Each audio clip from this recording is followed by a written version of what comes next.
नमस्कार दोस्तों, स्वागत है आपका हमारे YouTube चैनल में। दोस्तों, आज मैं इलेक्ट्रीशियन का इल्यूमिनेशन चैप्टर से कुछ महत्वपूर्ण प्रश्न आपके सामने लेकर के आया हूं। जो एग्ज़ाम कॉम्पिटिटिव एग्ज़ाम का तैयारी कर रहे हैं, टेक्निकल एग्ज़ाम ITI लेवल पर देने जा रहे हैं, उनके लिए यह बहुत ही महत्वपूर्ण है। और ITI के प्रथम वर्ष के छात्र और सेकेंड ईयर के छात्र जो भी हैं, उनके लिए भी जो आपका फाइनल ऑब्जेक्टिव एग्ज़ाम होगा, उनके लिए यह बहुत ही महत्वपूर्ण है। तो दोस्तों, पूरा डिटेल में आप बने रहें हमारे साथ। मैं एक एक प्रश्न को बहुत ही आसान तरीके से मैं आपको बता रहा हूँ। चलिए दोस्तों, शुरुआत करते हैं। पहला प्रश्न है, what is the SI unit of luminous intensity. दोस्तों, ल्यूमिनस इंटेंसिटी का जो SI यूनिट है वह क्या होता है? तो दोस्तों, इसका देखिए ऑप्शन लक्स, ल्यूमेंस, कैंडेला और स्टेरेडियन। स्टेरेडियन दोस्तों सॉलिड एंगल का आपका होता है SI यूनिट, और लक्स जो है ये प्रदीप्ति का SI यूनिट है। तो दोस्तों, इसका जो यहाँ पर पूछा गया है कि ल्यूमिनस इंटेंसिटी का क्या होगा, तो दोस्तों ल्यूमिनस इंटेंसिटी का राइट आंसर हो जाएगा कैंडेला। राइट आंसर क्या होगा दोस्तों? कैंडेला। तो ल्यूमिनस इंटेंसिटी का SI यूनिट होता है दोस्तों कैंडेला। चलते हैं दोस्तों अगले प्रश्न की तरफ। अगला प्रश्न है दोस्तों, what is the working temperature of filament lamp. हम लोग बल्ब देखते हैं, वह जो फिलामेंट लैम्प, फिलामेंट जो बना हुआ होता है दोस्तों, इस फिलामेंट का वर्किंग टेम्परेचर कितना होता है? कहने का मतलब है कि जब कोई बल्ब जल रहा है तो वह कितना टेम्परेचर तक फिलामेंट ग्लो करता है, उसको बर्दाश्त कर सकता है। तो देखिए इसमें ऑप्शन पहला है दोस्तों 1500, 1800, 2000 और 2300। तो इसका राइट आंसर हो जाएगा दोस्तों 2300। चलते हैं दोस्तों अगले प्रश्न की तरफ। Which material is quoted in tungsten electrode of fluorescent tube lamp. Lamp में जो टंगस्टन बना हुआ होता है उसके ऊपर, फिलामेंट के ऊपर कौन सा पदार्थ को कोटेड किया हुआ होता है, कवर किया हुआ होता है? पहला ऑप्शन है silver oxide, phosphorus powder, fluorescent powder और बेरियम स्ट्रोंटियम ऑक्साइड। तो इसका राइट आंसर हो जाएगा दोस्तों बेरियम एंड स्ट्रोंटियम ऑक्साइड। चलते हैं दोस्तों अगले प्रश्न की तरफ। प्रश्न है दोस्तों, which position MB type high pressure mercuric vapour lamp are operated. MB प्रकार के उच्च दाब पारा वाष्प लैंप किस स्थिति में संचालित किए जाते हैं? देखिए दोस्तों, बहुत सारे लैंप का जो पोजीशन होता है वो निर्धारित होता है कि आपको वर्टिकल यूज करना है या आपको हॉरिजेंटल यूज करना है। लेकिन दोस्तों यहाँ पर जो लैंप की बात किया गया है वह है MB type high pressure mercuric vapour lamp. तो दोस्तों यह ना वर्टिकल यूज हो सकती, इसको आप वर्टिकल भी यूज़ कर सकते हैं, इंक्लाइंड भी यूज़ कर सकते हैं, हॉरिजेंटल भी यूज़ कर सकते हैं। इसको किसी भी पोजीशन में आप यूज कर सकते हैं, इसमें कोई बाउंडेशन नहीं है। तो दोस्तों इसका राइट आंसर हो जाएगा एनी पोजीशन, कोई भी पोजीशन में आप इसको यूज कर सकते हैं। चलते हैं दोस्तों अगले प्रश्न की तरफ। अगला प्रश्न है, how stroboscopic effect in industry twin tube light fittings are reduced. औद्योगिक दो ट्यूबलाइट फिटिंग में अस्ट्रोबोस्कोपिक प्रभाव कैसे कम होता है? तो अस्ट्रोबोस्कोपिक प्रभाव होता है दोस्तों कि जब हम लोग ट्यूबलाइट यूज कर रहे होते हैं उस समय यहाँ ब्लिंक करना चालू हो जाता है। तो उसको इफेक्ट को कम करने के लिए क्या हम लोग उपाय करते हैं? Connecting capacitor parallel to the supply, connecting capacitor in series with the supply, connecting capacitor in series with one tube light, और अगला है दोस्तों connecting to capacitor in series to each light. तो इसका राइट आंसर होगा दोस्तों कि connecting capacitor in series with one tube light. एक ट्यूबलाइट के साथ कैपेसिटर को क्या किया जाता है? सीरीज में कनेक्ट कर दिया जाता है। तो इस तरह से इसका राइट आंसर होगा दोस्तों सी। चलते हैं दोस्तों अगले प्रश्न की तरफ। अगला प्रश्न है, what is the current carrying capacity of flasher if the current is 100 milli ampere in each row. यहाँ पर प्रत्येक रो में, इसमें भी आपका 100 मिली एम्पियर करंट है, इसमें भी 100 मिली एम्पियर, और इसमें, तो इस फ्लैशर का जो रेटिंग होना चाहिए वो कितना होना चाहिए? तो दोस्तों इसमें देखिए टोटल करंट रेटिंग जुड़ करके यदि हो जाएगा यहाँ पर 300 मिली एम्पियर, तो स्वाभाविक सी बात है इसका राइट आंसर होगा दोस्तों डी, जो कि है 300 मिली एम्पियर। चलते हैं दोस्तों अगले प्रश्न की तरफ। Which term refers that the flow of light into a plane surface. समतल सतह में प्रकाश के प्रवाह को कौन सा शब्द संदर्भित करता है? तो देखिए दोस्तों इसके लिए कौन सा वर्ड यूज़ किया जाता है जब कोई जो सरफेस है उसमें हमको प्रकाश के बारे में बताना? लूमेन, लूमेंस और ल्यूमिनस फ्लक्स।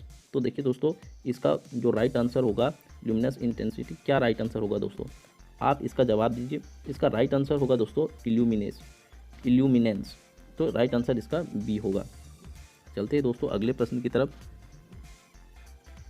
अगला प्रश्न है, what is the purpose of igniter in high pressure sodium vapour lamp.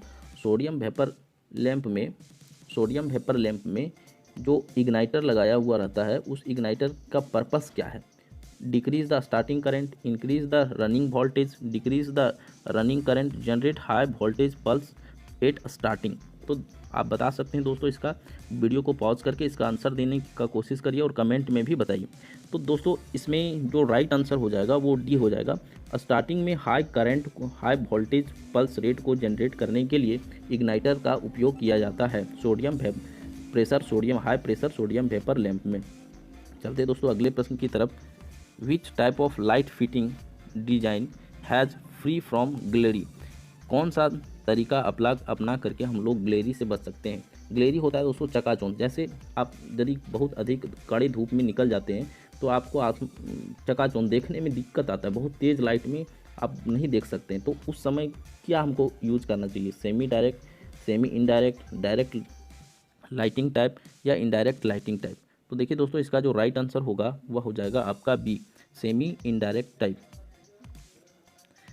अगला प्रश्न है दोस्तों, why the outer tube of high pressure metal halide lamp made of borosilicate glass. Borosilicate glass का उपयोग जो क्यों किया जाता है बाहरी सरफेस बनाने के लिए? इंक्रीज द लाइटिंग इफेक्ट, दूसरा withstand heavy temperature, with attain atmospheric pressure, reduce the ultraviolet radiation from the lamp. तो दोस्तों इसका राइट आंसर जो हो जाएगा वो हो जाएगा D, reduce the ultraviolet radiation. चलते हैं दोस्तों अगले प्रश्न की तरफ। What is the unit of luminous flux. दोस्तों ल्यूमिनस फ्लक्स का क्या यूनिट होता है ये आपको कमेंट बॉक्स में कमेंट करके बताना है। इसे मैं अगले वीडियो में बताऊंगा। आपके लिए ये होमवर्क है, आप इसे बताएं कि ल्यूमिनस फ्लक्स का यूनिट क्या होता है। इसमें से 4 ऑप्शन है, 4 ऑप्शन को आप कमेंट करके बताइए। चलते हैं दोस्तों अगले प्रश्न की तरफ। अगला प्रश्न है, what is the unit of luminous efficiency. Luminous efficiency का क्या होता है? लक्स, लूमेंस, लूमेन पर मीटर स्क्वायर और लूमेन पर वाट।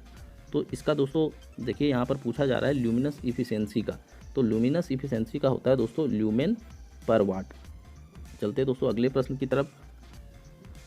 अगला प्रश्न है, how the rate of evaporation in vacuum bulb is reduce. Vacuum bulb में वाष्पीकरण की दर कम कैसे होता है? Filling the inert gas, producing arc in bulb, reducing filament resistance, increasing the filament resistance.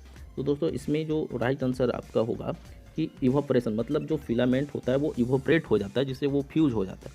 तो यहाँ पर हम लोग इनर्ट गैस को फिल करके इससे बचते हैं। चलते हैं दोस्तों अगला प्रश्न की तरफ। What is the main advantage of coiled coil lamp. Coiled coil का मतलब होता है दोस्तों जब आप फिलामेंट में देखते हैं इस तरह का क्वाइल बना दिया जाता है, तो यही हमारा कहलाता है क्वाइलेट क्वाइल। तो क्वाइलेट क्वाइल क्यों बनाते हैं? हाई मेल्टिंग पॉइंट के लिए, हायर लाइट आउटपुट के लिए, लो ऑपरेटिंग वोल्टेज के लिए या लो पावर कंजप्शन के लिए। तो इसका राइट आंसर होगा दोस्तों हायर लाइट आउटपुट के लिए इसका उपयोग किया जाता है। चलते दोस्तों अगले प्रश्न की तरफ। What is the name of reflector. यहाँ एक रिफ्लेक्टर आपको दिखाया गया है, इसे आप देखिए और बताइए कि इसका क्या नाम है। Mirror type reflector, soft light type, parabolic type या डिस्पर्सिव टाइप। तो देखिए दोस्तों ये जो आप इस डिज़ाइन को ध्यान से देखिए, जो यहाँ पर आपको दिखाया जा रहा है ये पैराबोलिक शेप में है, इसलिए इसका राइट आंसर होगा पैराबोलिक टाइप। चलते हैं दोस्तों अगले प्रश्न की तरफ। What is the name of light. यहाँ पर फिर से एक आपको डायग्राम दिखाई दे रहा है, आप इस डायग्राम को देखें और बताएं कि यह जो है किस प्रकार के लाइट में आएगा। स्पॉट लाइट, विस्तृत रोशनी, फ्लड लाइट या फ्लैश लाइट। तो इसका जो राइट आंसर होगा दोस्तों वो स्पॉट लाइट होगा, क्योंकि एक जगह लाइट से फिर ये चारों साइड रिफ्लेक्ट होकर के आगे बढ़ता है। तो राइट आंसर इसका हो जाएगा दोस्तों स्पॉट लाइट। चलते हैं दोस्तों अगले प्रश्न की तरफ। Which device provides ignition voltage and act as a choke in HPSV lamp. कौन सा उपकरण चिंगारी वोल्टेज प्रदान करता है और एक HPSV दीपक में चॉक के रूप में कार्य करता है? तो देखिए दोस्तों इसका क्या आंसर हो जाएगा right answer, arc tube, sodium vapour lamp, leak transformer या हाई प्रेशर एल्यूमिनियम ऑक्साइड। तो देखिए दोस्तों इसका राइट आंसर होगा सी, लीक ट्रांसफार्मर। चलते हैं दोस्तों अगले प्रश्न की तरफ। What is the name of lamp. यहाँ एक लैम्प आपको दिखाई दे रहा है, इस लैम्प को आपको देखना है और बताना है इसका क्या नाम है। नेम आपको बता करके बताना है। तो देखते हैं दोस्तों इसमें क्या है। MAT type MV lamp, HP metal halide lamp, MB type HP MV lamp और MA type HP MV lamp. तो देखिए दोस्तों इसका राइट आंसर जो होगा वो डी होगा, MV type HP high pressure mercury vapour lamp इसका फुल फॉर्म होगा और फुल नाम यही। अगला प्रश्न है दोस्तों, which type of lighting system is used for flood and industrial lighting. Industrial lighting में किस प्रकार का लाइट उपयोग किया जाता है, डायरेक्ट लाइट या इनडायरेक्ट लाइट या सेमी डायरेक्ट लाइट या सेमी इनडायरेक्ट लाइट। तो दोस्तों इसका राइट आंसर हो जाएगा इसका दोस्तों जो फैक्ट्रियों में यूज होता है लाइट, फ्लड लाइट, वह डायरेक्ट लाइटिंग होता है, उसमें कोई रिफ्लेक्टर प्रकाश के लिए यूज नहीं होता है। तो राइट आंसर हो जाएगा इसका ए। चलते हैं दोस्तों अगले प्रश्न की तरफ। Which is the called cathode lamp. निम्न में ऑप्शंस में आप देखें और बताएं कि इसमें से कौन सा कॉल्ड कैथोड लैम्प है। Halogen lamp, neon sign lamp, fluorescent lamp और मरकरी वेपर लैम्प। तो इसका राइट आंसर होगा दोस्तों नियॉन साइन लैम्प। दोस्तों आपको ये वीडियो कैसा लगा, इसको अधिक से अधिक शेयर कीजिए, लाइक और कमेंट जरूर करें। हमारे चैनल को यदि अच्छा लगा हो तो हमारी मेहनत को के लिए आप इसे सब्सक्राइब करें ताकि आपको इस तरह का वीडियो रेगुलर मिलता रहे।